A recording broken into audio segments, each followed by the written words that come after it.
www.snntv.net.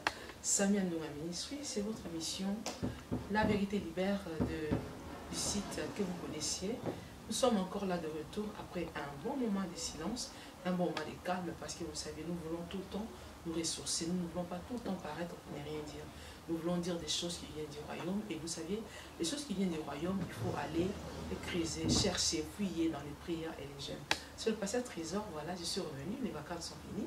Maintenant, nous repartons avec un autre élan pour le travail dans notre émission de La Vérité Libère.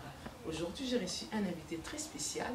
Voilà pourquoi j'ai aussi une position spéciale avec un verre, parce que nous venons de trinquer un moment de bénédiction, un moment de prospérité dans cette vie, dans ce site de Samuel Ndonga Ministry. La Vérité Libère est là.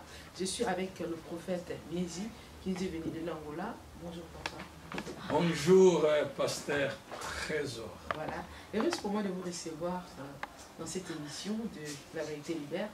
C'est un avant-premier, c'est la toute première fois que je reçois un homme aussi élevé. Ce n'est pas facile pour nous, mais sinon, nous avons le privilège, cette grâce-là, l'honneur même, je dirais, de vous avoir dans notre plateau de Samuel Ndonga Ministry. Je voulais un peu que nous puissions parler un peu de ces 2 journées que vous avez fait ici à Rotterdam, à l'église Colonne de la Vérité.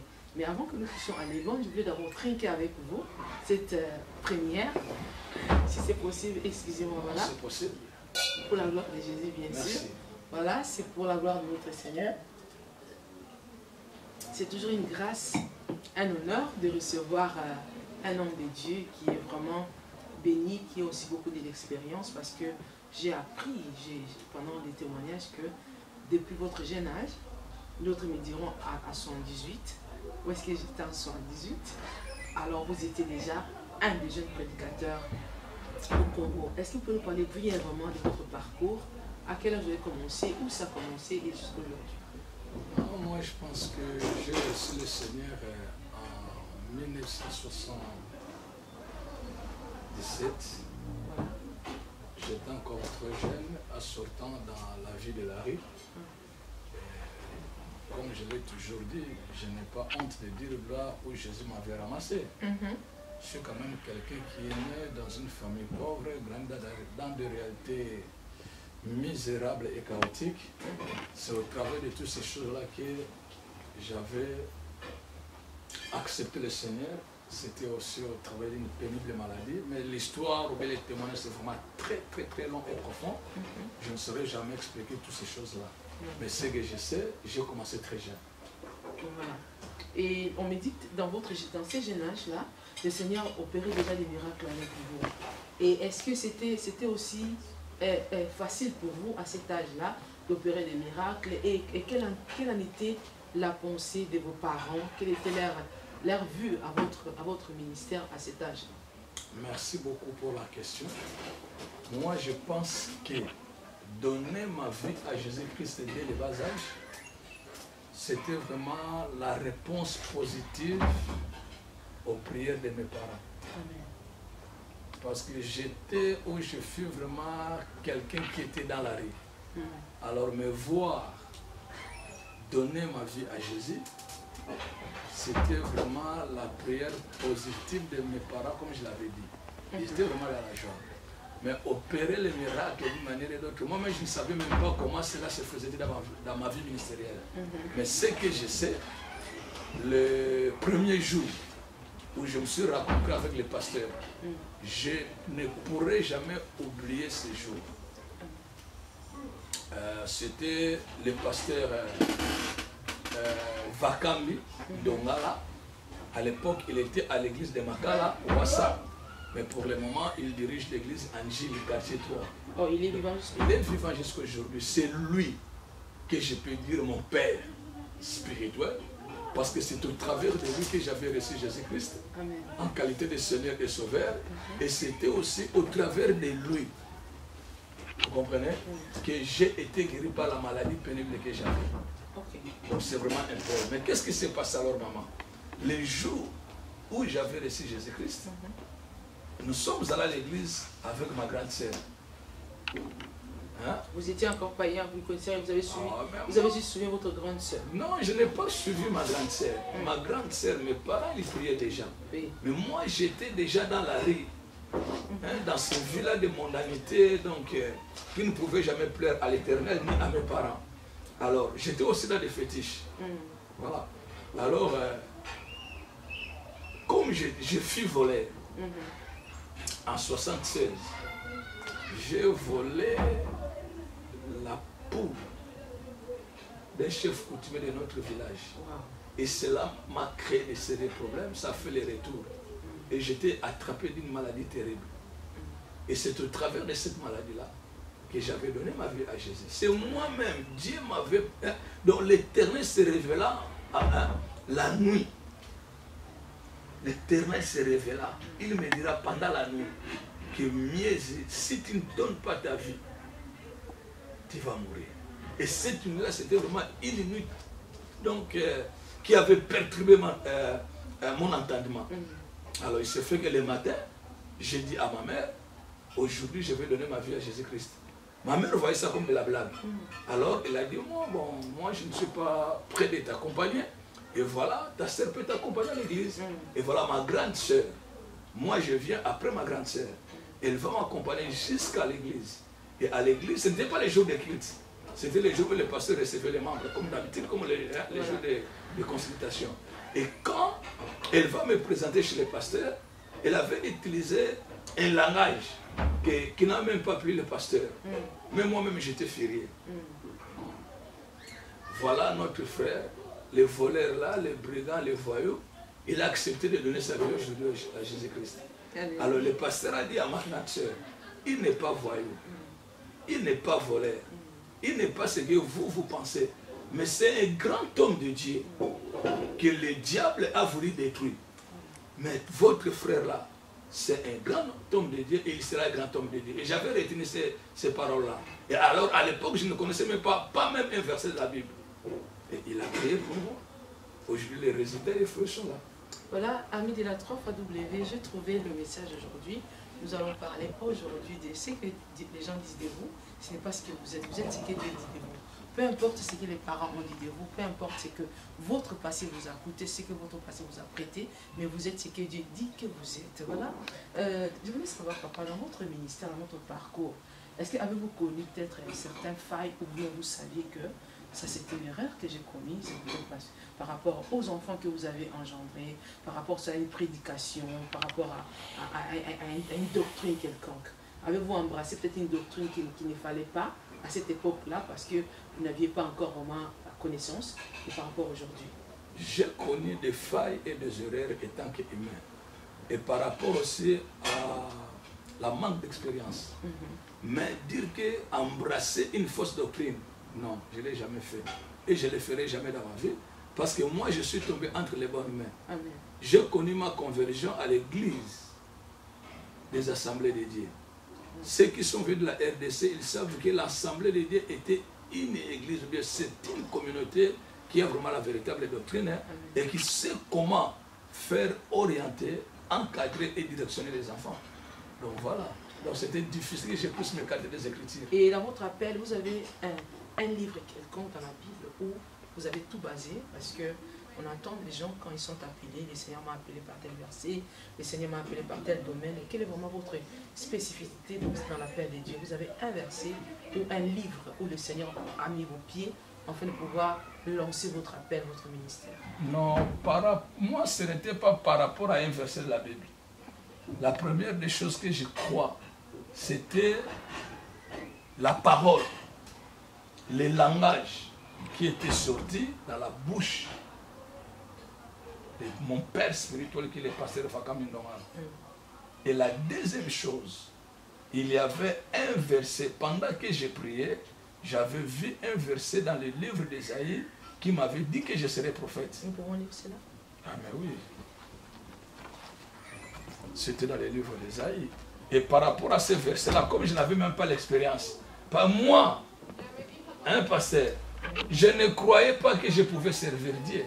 Ce n'était pas dans mes pensées. Déjà de vous-même. Non. Moi, je suis venu à l'église non pour servir Dieu. Je suis venu à l'église pour donner ma vie à Jésus afin que d'être guéri. Guéri et soit échappé de la mort. Parce qu'il y avait l'esprit de mort.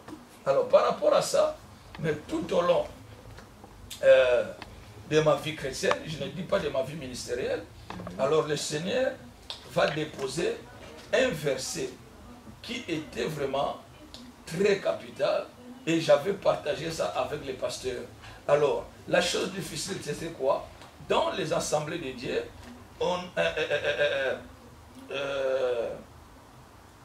les ministères, les 5 ministères n'étaient pas vraiment bien acceptés à l'assemblée de Dieu.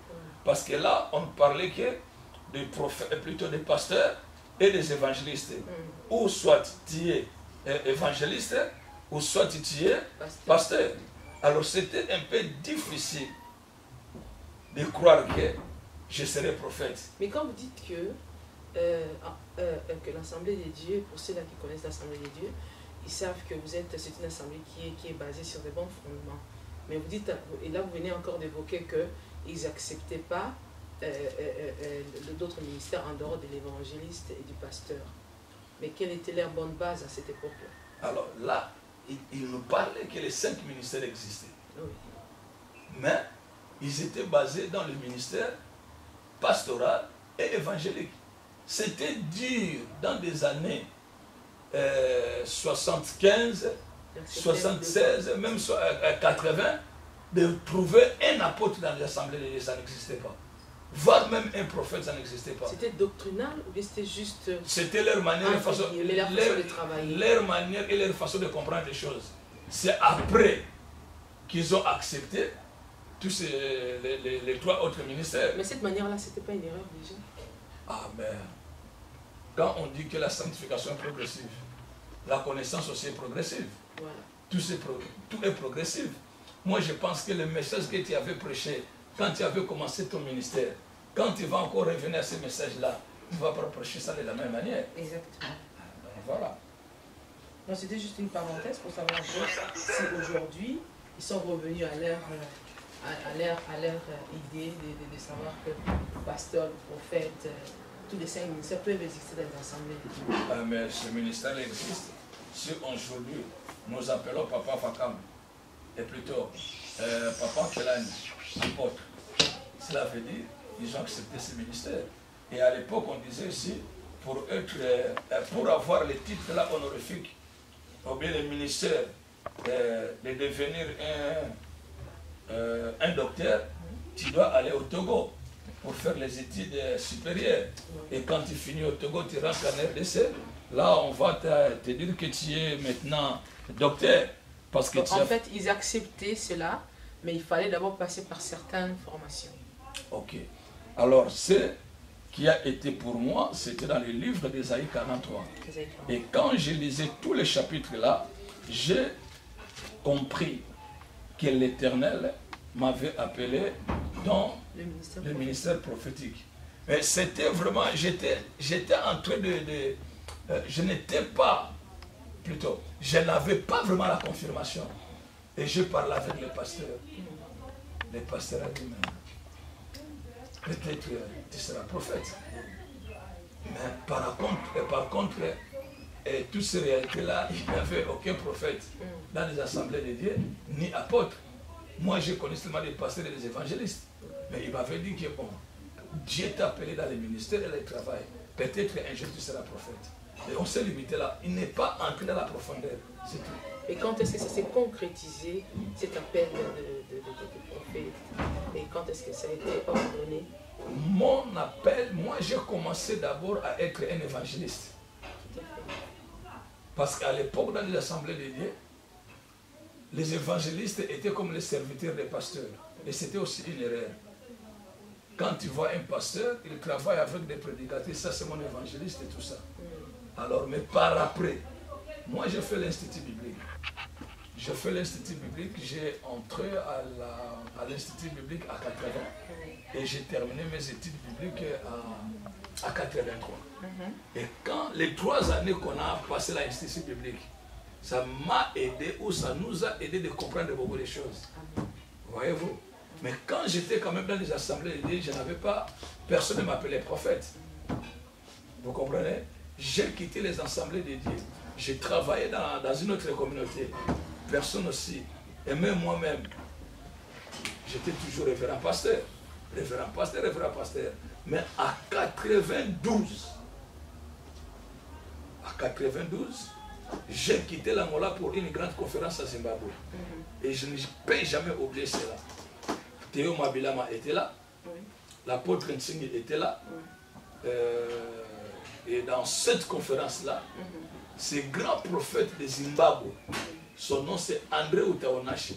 Et c'est lui qui va m'appeler dans la foule. Et qui t'a dit que tu es prophète? Et plutôt tu es pasteur. Toi tu n'es pas pasteur, tu es prophète. Et Dieu t'avait dit déjà à 78 que tu es prophète. Rentre chez toi dans ta nation et le Seigneur va faire avec toi les grandes choses. Et quand je suis rentré, c'est par là que le ministère prophétique s'est déclenché. Donc ça, c'est la vraie histoire que je peux dire devant les gens qui me suivent. Voilà, ça c'est tout nouveau pour moi. J'ai toujours entendu parler du prophète Miezi, du papa Miezi.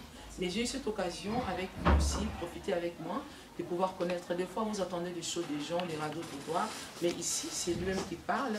Je n'ai pas avec moi ici un dessin, mais j'ai le papa Miezi lui-même. C'est lui qui est en train de vous dire son histoire. Ce n'est pas ce que vous avez appris de qui que ce soit, mais c'est lui-même qui parle. Parce que nous sommes en train de parler de ce que vous êtes. Ce n'est pas ce que les gens disent de vous. Ce n'est pas ce que vous vous êtes fait d'image. Ce n'est pas ce que le patron de votre passé, le patron de votre présent ou de ce que vous avez dans la tête, mais c'est ce que Dieu a fait de vous. Voici la Bible nous dit dans Romains 8, à ceux-là qu'il a connus, il les a appelés. Et je crois, papa, moi je crois vraiment à ce que vous avez quelque chose à apporter au peuple de Dieu en Hollande. Vous êtes venu, ça fait déjà 2 jours, ici à Rotterdam, pour apporter la parole de Dieu à l'église Colonne de la Vérité.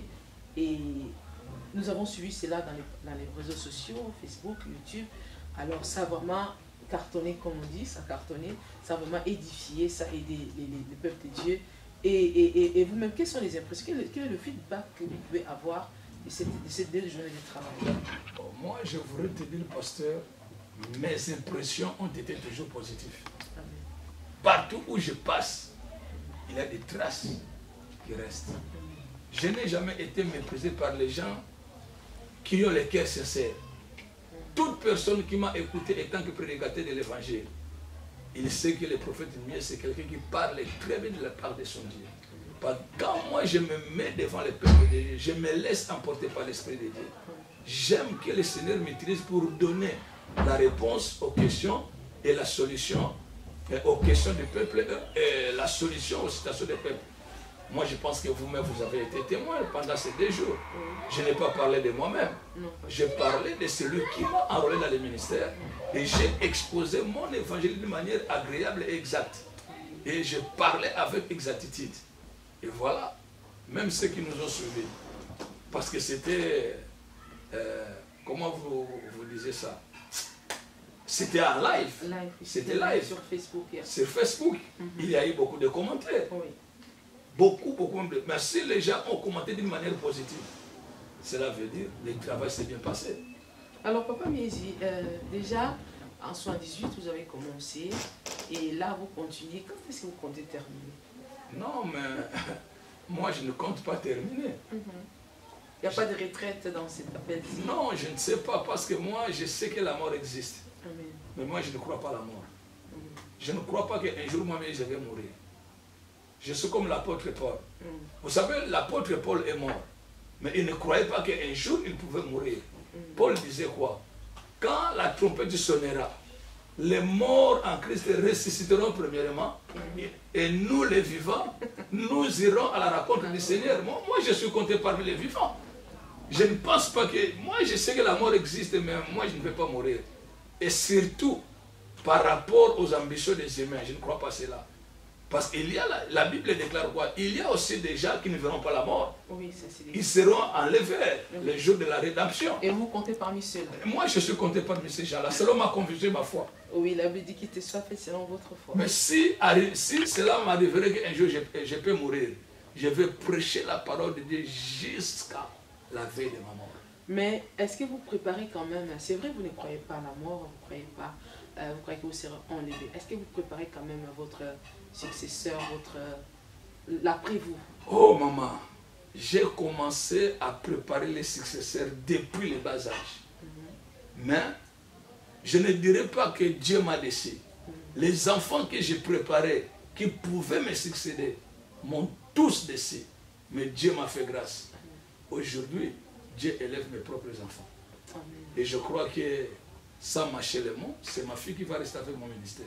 Voilà, c'est là où je voulais arriver. Je voulais savoir si lorsque Élie va monter, si Élie doit monter le manteau, qui pourra voir dans le tourbillon et recevoir la double portion? Moi, je te dis, je n'en mâche pas les mots. Tous ceux qui travaillent avec moi, ils ont déjà bénéficié de moi quelque chose, de moi-même et de la part du Seigneur. Je ne pensais pas que l'un de mes fils ou l'une de ma fille qui va rester avec mon ministère. Les gens peuvent récupérer les églises, mais mon ministère à moi, ce qui est à moi, c'est moi, ma fille qui va rester. C'est mes enfants, c'est tout. Voilà, donc parce que déjà, mais tu as vu que là, quand même, là, ici, je travaille avec ma fille. Voilà, ça j'ai aimé, j'ai apprécié. Je travaille avec ma fille, mais ce n'est pas moi qui ai encadré ma fille. Ce n'est pas moi qui ai orienté ma fille. Gloria Miesi. C'est la grâce de Dieu. Donc, celle-là, c'est une grâce. Et je dirais, Dieu m'a consolé. Vous êtes son père spirituel ou elle a notre père spirituel? Oh, comment elle doit avoir un autre père spirituel? On ne sait jamais, peut-être que... Moi-même, son père, je suis vivant. Elle est biologique, spirituelle. Et l'année prochaine, elle sera ministérielle. Amen. C'est Amen. tout. Alors, si je comprends bien, sur ce point-là, vous êtes rassuré que vous avez déjà... Je te dis, pasteur, Dieu m'a consolé. Amen. C'est une consolation, veut dire que vous avez été... J'ai été cicatrisé. Blessé. Trahi. Tous les termes négatifs, je l'ai enduré dans ma vie ministérielle. Voilà. Mais Dieu m'a fait grâce. Et d'ailleurs, j'ai peur de ma fille. Oui, j'ai peur. Parce que nous sommes en train de vivre l'époque que la Bible dit, quand le Fils est venu, les serviteurs, qu'est-ce qu'ils ont fait? Ils ont voulu tuer le Fils pour rester avec l'héritage. Que le Seigneur protège ma fille comme lui-même me protège. Parce qu'ils sont déjà adés. Donc la première et la quatrième. Elisha m'a suivi avec une manière effrayante. Oh my God. Non, Dieu m'a consolé. Oui, parlons dans ces directions de consolation. Pour une personne qui a connu des difficultés, comme vous, dans votre ministère, avez été trahi par des serviteurs. Et je continue toujours à être trahi jusqu'aujourd'hui. Mais vous vivez quand même. Mais je vis. J'ai des nerfs solides par la grâce de Dieu. Pourquoi vous n'arrêtez pas? Arrêtez. Pourquoi je vais arrêter? Est-ce que moi je n'ai pas fait l'autoproclamation ministérielle? J'ai été appelé, parce que les autres sont abandonnés, ils sont allés, ils ont continué, ils sont allés en Afrique du Sud faire des affaires. Mais écoute, moi je ne suis pas les autres, moi je parle de ceux qui m'engagent. Mais ils ont commencé quand vous... Non, moi je ne parle pas des autres. Je parle des choses qui m'engagent. Ils ont été trahis quand non, si vous voulez parler, écoutez-moi pasteur, si vous voulez parler des autres là, allez contacter les autres là. Non mais ils peuvent être votre... On peut suivre les exemples des autres parce qu'ils ont été trahis, ça n'a pas marché avec eux, mais trahis par des bons amis, des bons fils, des fils aimés, et finalement... Est-ce que Christ lui-même n'a pas été trahi? Bien sûr. Vous savez, s'il y a quelqu'un qui a un mauvais souvenir sur la planète Terre, c'est Jésus-Christ. Ah bon? Oui. Il a un mauvais souvenir sur la planète Terre. Il a dit, je m'en vais vous préparer une place. Je viendrai vous chercher. Afin que là où je suis, vous y soyez aussi. Mais il a laissé l'église où? Sur la planète Terre. N'est-ce pas? Et quand il viendra chercher son église, ça sera où? Il dit sur les airs. Ah, pourquoi dans les airs? Dans les airs, bon, parce que c'est lui qui a choisi. Il a choisi, mais pourquoi? Parce qu'il a de mauvais souvenirs sur la planète Terre. Et si quand il y a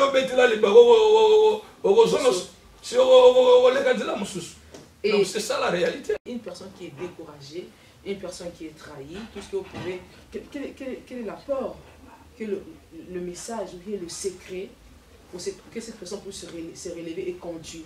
Moi, je voudrais dire ceci.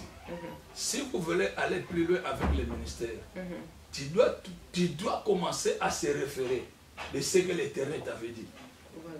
Je rentre maintenant dans la Bible. L'apôtre Paul, pour défendre son ministère, qu'est-ce qu'il avait dit? La lumière Nous l'avons tous vu. Mais je suis l'unique qui a écouté la voix. Cela veut dire la lumière nous éclaire, mais la voix nous oriente. Peut-être que ces gens-là ont vu seulement la lumière, ils n'ont pas écouté la voix. Même David, quand il monta dans les trônes pour devenir roi, est-ce que je peux ouvrir ma Bible? Va avec moi dans le livre de 2 Samuel, chapitre 5, verset 1 à 3. Qu'est-ce que Samuel dit? Qu'est-ce que David dit? Qu'est-ce qu'on dit pour David? 2 Samuel 5. Oui. 1 à 3. 2 Samuel 5, 1 à 3, je lis au nom de Jésus. La Bible dit ceci: toutes les tribus d'Israël vinrent auprès de David et à Hébron et dirent: voici, nous sommes tes os et ta chair. Autrefois déjà, lorsque Saül était notre roi, c'était toi qui conduisais et qui ramenais Israël. L'Éternel t'a dit: tu paîtras mon peuple Israël et tu seras le chef d'Israël. Le verset 3. Ainsi, tous les anciens d'Israël vinrent auprès du roi à Hébron, et le roi David fit alliance avec eux à Hébron. Mais lisez un peu les versets 2, vous allez voir, on est en train de rappeler qui David. Le verset 2. Hein? Il dit: autrefois déjà, lorsque Saül était notre roi, hein? C'était toi qui conduisais, C'était toi qui conduisais et qui ramenais Israël. Voilà, vas-y. Et l'Éternel t'a dit. L'Éternel t'a dit, on est en train de faire revenir à ce que l'Éternel avait dit à qui? À David. Et celui-là qui a abandonné le ministère, qu'est-ce que l'Éternel avait dit? Donc ça dit, le problème de ceux qui abandonnent le ministère, c'est aussi parce qu'ils n'ont pas entendu, ou bien ils ont entendu, ils ont oublié. Ah, je ne sais pas, ça n'engage que eux. Donc c'est-à-dire que le véritable problème qu'on a, parce qu'il y a des gens qui sont vraiment découragés parce que il a tellement entendu d'autres gens qui viennent même à l'église, ils disent que vous n'êtes pas digne d'être ici. Il y a un adage qui dit: c'est à forger qu'on devient forgeron. Oui. Tu vois? On ne peut pas dire que j'ai l'expérience par rapport à ton âge ministériel ou par rapport à ton âge de naissance. Il y a des papas qui n'ont pas l'expérience. Oui. Il y a des ministres qui n'ont pas l'expérience. Il y a aussi des mamans qui n'ont pas l'expérience. Parce que quand on dit que la personne a l'expérience, ce n'est pas par rapport à ton âge de naissance, par rapport aux effets, aux difficultés, aux combats et aux choses désagréables que tu as. Voilà, tu peux dire que tu as enduré et tu es sorti vainqueur. Amen. Même si tu as connu l'échec, mais néanmoins tu es passé par ce chemin. C'est ça qu'on appelle l'expérience. Même l'apôtre Paul, qu'est-ce qu'il dit? Quand il voulait quand même défendre son apostolat ou bien son appel. Vas-y dans les livres des Actes des Apôtres, chapitre 22. Les apôtres. Chapitre 22, oui. Verset 6. Acte 22, verset 6. Commencez par le verset 5. Acte 22, verset 5, si je lis six, le nom de oui. Jésus. Le souverain sacrificateur et tout le collège des anciens m'en sont témoins. J'ai même reçu des lettres pour le frère de Damas, où je me rendis enfin d'amener liés à Jérusalem ceux qui se trouvaient là et de le faire punir. Continuez. Comme j'étais en chemin, et que j'approchais de Damas, tout à coup, vers midi, une grande lumière venant du ciel resplendit autour de moi. Continuez. Le verset 7. Je tombais par terre et j'entendis une voix qui me disait: Saul, Saul, pourquoi me persécutes-tu? Continuez. Je répondis: qui es-tu, Seigneur? Il me dit: je suis Jésus de Nazareth que tu persécutes. Continuez. Ceux qui étaient avec moi. Alors, souvenez le verset 9. Le verset 9. Continuez. Oui. Ceux qui étaient avec moi vinrent bien la lumière. Mais ils n'entendirent pas la voix de celui qui me parlait. Est-ce que Paul était toute seule? Non, il était accompagné. Accompagné, non? Oui. Mais ceux qui étaient avec lui, qu'est-ce qu'ils ont vu? La lumière. Et la voix? Ils n'ont pas entendu. Alors, ça, ce n'est pas le bruit de la lumière. La lumière nous éclaire, mais la voix nous oriente. Voilà. Et maintenant, il est en train de défendre son ministère, son appel, non par rapport à la lumière, mais par rapport à la voix qu'il avait écoutée. Voilà, une vérité encore que... Toi, tu es pasteur, non? Oui. Par accident? Non, par appel. Par appel. C'est là que tu avais écouté. Oui. Fais ce que Dieu t'avait dit de faire. Amen. C'est tout. Voilà, et vous savez, vous aviez été appelé, il y avait la lumière, mais la voix était entendue que par vous-même. Faites ce que la voix vous a dit dès le départ, depuis le commencement, depuis votre appel. Il y a une autre vérité qui me frappe encore ici, par rapport à ce que Dieu dit que vous êtes. Un homme de Dieu doit-il travailler bénévolement, on dit bénévole, où il doit s'attendre des dieux et de l'argent, un salaire, une récompense spirituelle, ou il doit aussi recevoir des récompenses matérielles? Non, il y a des gens qui confondent les choses. Dans l'Église, nous avons l'organisation et l'administration. Quand on parle de l'administration et de l'organisation, ça, ce n'est pas la spiritualité. Ça, c'est vrai. Vous comprenez? Alors, vous savez, un homme comme Moïse, il a été appelé par le Seigneur. Moïse parlait avec Dieu face à face. Mais Moïse ne connaissait pas l'administration. Non, même pas l'organisation. Non, il ne connaissait pas ça. Mais c'est Jéthro qui fit le sacrificateur de Madian, qui va s'approcher auprès de Moïse. Il va dire à Moïse, ce que tu fais n'est pas bon. Tu vas faire ceci, ceci, pour savoir ajuster les choses. Et si nous rentrons maintenant dans l'appel, il y a 3 phases qui dégagent l'appel. Hein? Pour qu'une personne puisse entrer dans le ministère. Il y a l'appel, il y a l'attente et l'approbation. Quand quelqu'un n'est pas passé par ces 3 phases-là, il ne va pas bel et bien expérimenter ou travailler d'une manière convenable. Parce que l'appel ne te fait pas entrer directement dans le ministère. Non. Quand tu es appelé, alors tu dois maintenant passer un moment d'attente. Et dans cette période d'attente-là, ça sera une période que l'onction augmente en toi et tu vas maintenant acquérir la connaissance approfondie de ton appel et de ce que tu vas faire. Et c'est alors les anciens qui sont avec toi, ils viendront faire l'approbation pour confirmer ton ministère. Et voilà. Il y a des gens qui travaillent à temps plein et il y a aussi des gens qui travaillent au temps partiel. Dieu ne nous a pas tous appelés au temps plein. Prenons l'exemple de Paul. Paul travaillait, il a bossé d'une manière extraordinaire. On dit lui, il faisait des tentes. Il faisait des tentes. Là, c'était son appel. Mais Pierre travaillait à temps plein. Si vous allez voir maintenant, si un homme de Dieu n'a pas un salaire, il va fuir. Lisez un peu Néhémie, chapitre 13, verset 10. Néhémie 13. On va dire Néhémie 13. Verset 10.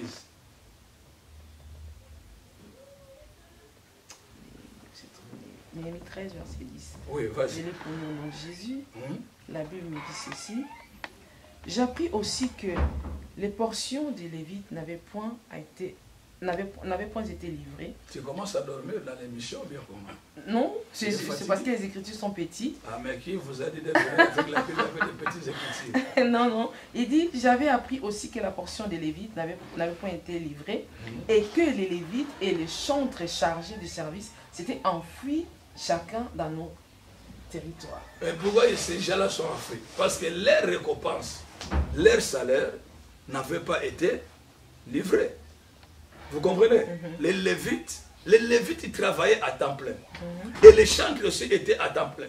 Ce qui nous font des fois aujourd'hui, il y a, surtout en Afrique, il y a des gens qui ne sont pas appelés à temps plein. Il n'a pas trouvé de boulot, il dit que moi je travaille à temps plein. Mais quand il va postuler quelque part, et le travail est là, il va laisser l'église. Il va laisser la responsabilité. Et ces gens-là méritent un salaire. Mais qui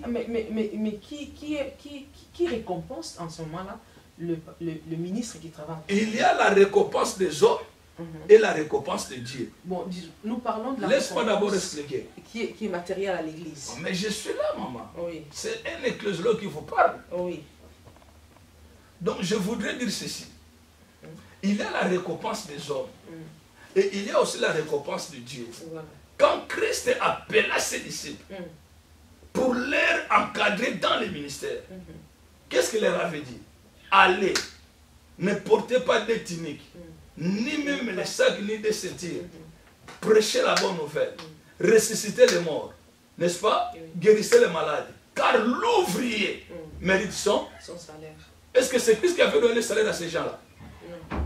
Mais quand il prêchait et que les gens se sont convertis, quand il prêchait et que les malades étaient guéris, ceux qui étaient guéris, ceux qui étaient sauvés, ce sont eux qui donnaient quelque chose aux apôtres.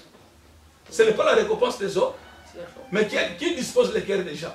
C'est Dieu. Alors, Nalingala balobaka, batubene ba souffrir les lois, ba michela musalo yo, ba momoko. C'est que soit au métier, il y a un samba qui est là, au banda comme foot, il y a un professeur le côté comme belé, veiller le côté comme belé, cérémonie le côté, créer méthode pour foot là-bas, comme foot là. Donc ça dit Mouton Nzamba bengi, Mouton Nzamba à établir à force à Makamote. Tu ne peux pas forcer. Ça vient tout seul. Le Seigneur va ouvrir les portes. Parce que c'est lui qui t'a appelé. Il n'est pas idiot. Il ne t'a pas appelé pour te faire souffrir. Il sait que tu es humain, tu as besoin de manger, de boire, tout ça. Mais il va quand même pourvoir à ton besoin par rapport aux besoins ministériels. Et pour finir, aimez-vous de l'argent? Moi, j'aime l'argent. Est-ce que c'est permis? Mais comment ça? Si la Bible déclare l'or et l'argent appartiennent à l'éternel, comment moi je ne peux pas aimer l'argent? Quand on dit vous aimez l'argent, dans quel sens? Ah mais parce que l'argent, si je n'ai pas l'argent, bon j'ai quitté maintenant la Belgique pour venir ici, je suis venu comment? En parallèle. Vous avez pris un moyen de transport. Mais moyen de transport comment? Même si vous allez m'offrir une voiture, un véhicule, ça cherche des carburants, j'ai besoin de carburant. Ça doit mais cela ne vous donne pas ne vous donne la permission d'aimer de l'argent. Maman, dis-moi cet homme de Dieu qui a l'onction qui n'a pas l'argent, quel sera son sort? Bon. C'est moi qui ai écrit ça. La Bible dit l'argent répond à tout. Oui, ça répond à tout, mais dans les choses de Dieu, je pense qu'il faut rester spirituel. Ah, oh, Koufa, oh, Nyokwama, oh, les lapins, bamba pantalon. Voilà. Même Christ lui-même, il aimait l'argent. Comment ça? Il a guéri Bartiméo. N'est-ce pas, en cours de route? Mais il va suivre les achats jusqu'à sa maison. Parce que les achats avaient des pognons. Voilà. Jésus-Christ dit aujourd'hui même, hâte-toi de descendre. Je vais souper avec toi.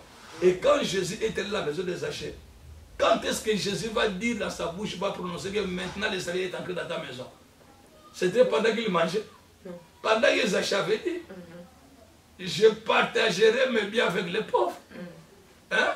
Et si j'avais commis du tort à quelqu'un, je vais rendre ça 4 fois. Jésus dit maintenant, le salaire est entré dans ta maison. Voilà. Est-ce que Jésus a opéré le miracle pour sa propre vie? Non.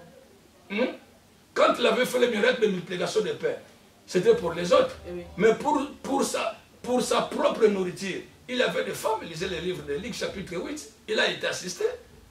Alors il était parce qu'on dit qu'il faut être humble, il faut être simple. Oh, maman. Vous êtes pasteur, non, oui, moi je suis très simple. Quand je vous regarde, je sens vraiment, si je commence à compter, à calculer, à peser, en tout cas, moi je vois des pasteurs qui sont très simples, humbles, pas beaucoup de donc, ma façon, ce n'est pas la simplicité. Non, peut-être c'est pour cela que les gens doutent beaucoup. Des hommes de Dieu qui sont tout le temps cirés à 4 épingles par rapport à ceux-là qui sont simples. Mais Jésus-Christ lui-même, il avait un tunique sans couture. Tu sais si ça coûtait combien? Je n'ai aucune idée. Bon, moi je ne suis pas ici pour parler par rapport aux habits, je suis là pour parler des évangiles, les habits là que les autres parlent. Voilà, amis de la 3FW, vous avez entendu la voix du sage, la voix de notre papa. Il nous a parlé, nous avons parlé un peu de ce que Dieu dit que tu es. Ce n'est pas ce que les hommes disent tu es, ce que Dieu dit que tu es. Et il faut, pour pouvoir demeurer dans son appel, dans son ministère, et aller loin et percer dans son appel, il faut laisser les autres voir la lumière et vous écoutez la voix. Quelle est la voix qui vous a appelé? Quelle est la voix qui vous a parlé dès le commencement de votre ministère? C'est à cette voie-là que vous devez faire recours. C'est à cette voie-là que vous devez repartir de temps en temps lorsque rien ne va, lorsque tout va mal, ou quand bien même tout va bien, retournez à cette voie parce que c'est cette voie qui vous a dit qui vous êtes et quoi vous devez faire. Papa, merci pour votre sagesse. Nous sommes réellement bénis dans notre site. Donc je suis quand même sage. Oh, pas quand même, vous êtes papa. Merci.